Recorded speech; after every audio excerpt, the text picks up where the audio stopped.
প্রবাসী সাংবাদিক ইলিয়াস হোসেনকে অনেকেই জামাতপন্থী হিসেবে জানেন, কেউ কেউ আবার ডক্টর ইউনূসের কট্টর সমর্থক হিসেবেও তাকে চেনেন।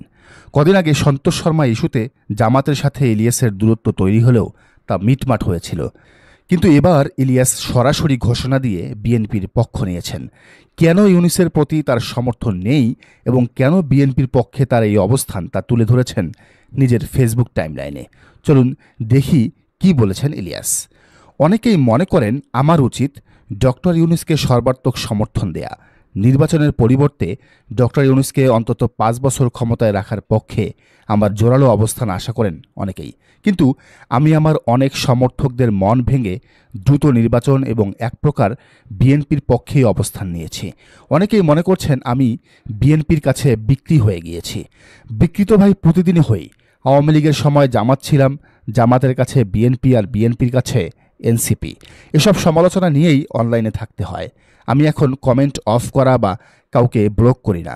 মত প্রকাশের স্বাধীনতার কথা বলবো, আবার কমেন্ট অপশন বন্ধ রাখবো, এটা দ্বিচারিতা।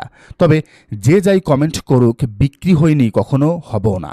আমি সারা জীবনেই স্বাধীন চেতা ছিলাম, কখনোই বন্দী হতে পছন্দ করিনি। লাভ ক্ষতি চিন্তা না করেই যা বলতে ইচ্ছে করে বলে ফেলি, তবে বিক্রি হয়নি। এখন প্রশ্ন করতে পারেন আমি কেন ডক্টর মোহাম্মদ ইউনূসের পক্ষে না গিয়ে বিএনপির পক্ষে গেলাম। আচ্ছা আপনি বলুন তো, ইউনূসের পক্ষে থাকবো কেন? এই সরকার এখন পর্যন্ত কি করেছে যার জন্য আমি তাদেরকে অন্ধ সমর্থন দিয়ে যাব? বিডিআর সদস্যদের মুক্তি, আলেমদের মুক্তি, ফেনীর 16 জন নিরপরাধ মানুষের মুক্তি, প্রবাসীদের সুযোগ সুবিধা বাড়ানো, ঘুষ চাঁদাবাজি বন্ধ, এমনকি জুলাই আগস্ট আন্দোলনে যারা আহত নিহত হয়েছেন তাদেরকে যথাযথ ক্ষতিপূরণ দেয়নি এই সরকার। আসিফ নজরুল ফারুকীর পদত্যাগ চেয়েছি, চুপ্পুর পদত্যাগ চেয়েছি, সন্তোষ শর্মাকে গ্রেফতার, প্রথম আলো, ডেইলি স্টারের কোনো সাংবাদিকের বিরুদ্ধে ব্যবস্থা নেওয়া সহ কোনোটাই মানেনি ডক্টর মোহাম্মদ ইউনূস। তাহলে আমি কেন শুনব? হত্যা মামলার আসামিরা দিব্যি ঘুরে বেড়াচ্ছে, অফিস করছে, যাকে মনে হচ্ছে ধরছে আবার ছেড়ে দিচ্ছে। এভাবেই এদেশের মানুষের সাথে তামাশা করছে বর্তমান সরকার। যে কারণেই আমরা এখন একটা সরকার চাই যারা জনগণের প্রতি দায়বদ্ধ থাকবে। এই সরকারের হাতে আরও প্রায় 10 মাস সময় আছে। আশা করি এই সময়টুকু কাজে লাগাবে। যদি আসলেই আন্তরিকতা দেখি, আমিই বলবো সরকার আরও 10 বছর থাকুক। কিন্তু বাস্তবতা হলো এখনও হাসিনার সরকারের বেশিরভাগ এমপি মন্ত্রী দেশেই অবস্থান করছে। গতকাল চুয়াডাঙ্গায় সাবেক আওয়ামী এমপি সোলাইমান হক জোয়ারদার এভারকেয়ার হাসপাতালে চিকিৎসাধীন অবস্থায় মারা গিয়েছে। একটু চিন্তা করুন, প্রশাসনের নাকের ডগায় আওয়ামী খুনের আসামি দীর্ঘদিন চিকিৎসা নিয়েছে, তাকে গ্রেফতার করা হয়নি। সারা দেশে হত্যা মামলাগুলো নিয়ে এক প্রকার ছেলে খেলা চলছে। তাহলে আমরা কেন এই সরকারকে ব্ল্যাঙ্ক সাপোর্ট দিয়ে যাব? 5 তারিখের পর থেকে অনেক স্বপ্ন দেখেছিলাম, কিন্তু খুব কষ্ট লাগে 10 মাসে এদেশের কোনো পরিবর্তন হলো না। এই দায় কার? প্রশ্ন রেখে শেষ করেন ইলিয়াস হোসেন। তবে ইলিয়াসের এমন মন্তব্য ঘিরে মিশ্র প্রতিক্রিয়া তৈরি হয়েছে সামাজিক যোগাযোগ মাধ্যমে। সিরাজুল ইসলাম শিরু নামে একজন লিখেছেন, ডক্টর ইউনূস যা পারছেন না তা বিএনপি এসে পারবে বলে মনে হয় না।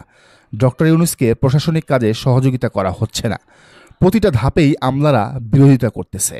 এই পরিস্থিতিতে তার পক্ষে তো এগুলো বাস্তবায়ন সম্ভব না। সাইফ বিন আবু বকর লিখেছেন, আপনার পোস্টের সাথে দ্বিমত পোষণ করার সাধ্য আমার নাই।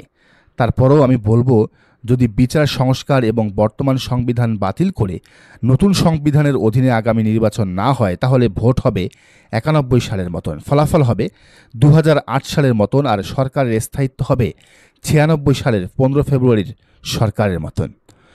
রেজাবাবু লিখেছেন, ভাই আপনি কাকে সমর্থন করবেন না করবেন এটা পুরোটাই আপনার স্বাধীনতা। আমি আপনার একজন ফলোয়ার হিসেবে একটা প্রশ্ন রাখতে চাই।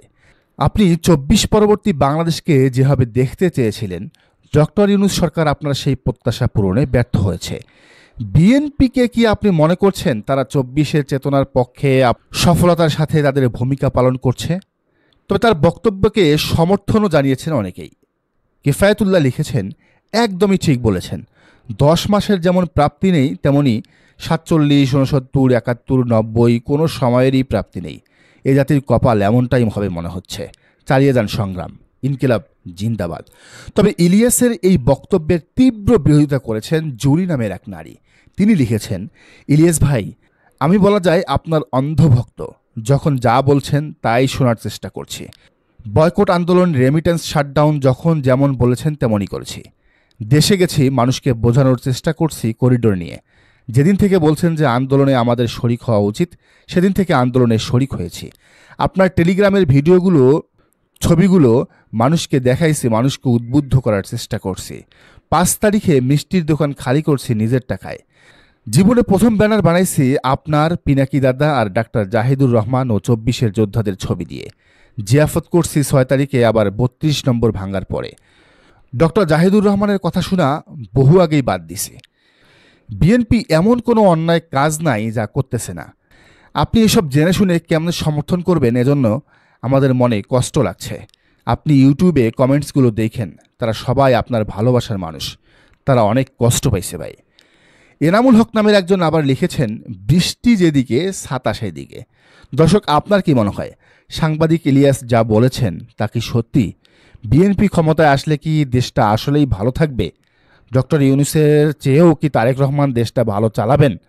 আপনার কি মনে হয় জানান কমেন্টের ঘরে।